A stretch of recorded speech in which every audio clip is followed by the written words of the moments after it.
Today we are going to learn about the Forgotten Creator's gift to men.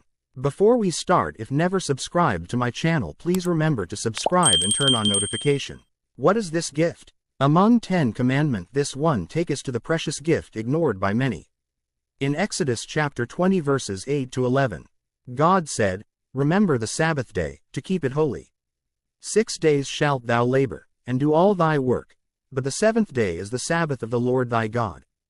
In it thou shalt not do any work, thou, nor thy son, nor thy daughter, thy manservant, nor thy maidservant, nor thy cattle, nor thy stranger that is within thy gates.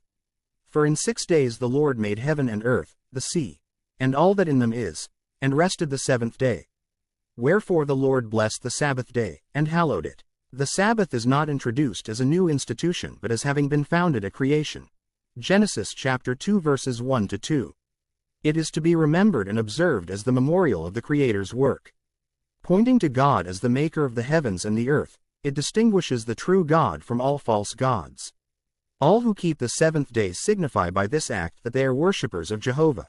Ezekiel chapter 20 verses 12-20. Thus the Sabbath is the sign of man's allegiance to God as long as there are any upon the earth to serve him.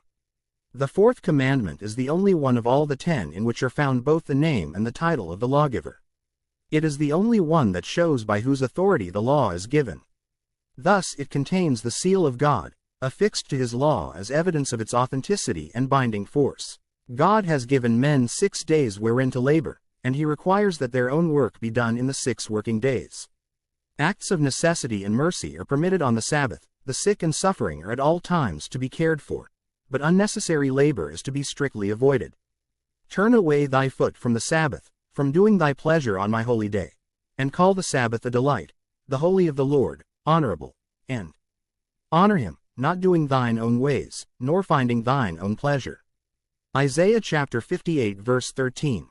Those who honor their Creator by keeping all of his 10 commandments have a special promise to be restored to their origin, as is written in Revelation chapter 22 verse 14. "Blessed are they that do his commandments, that they may have right to the tree of life, and may enter in through the gates into the city.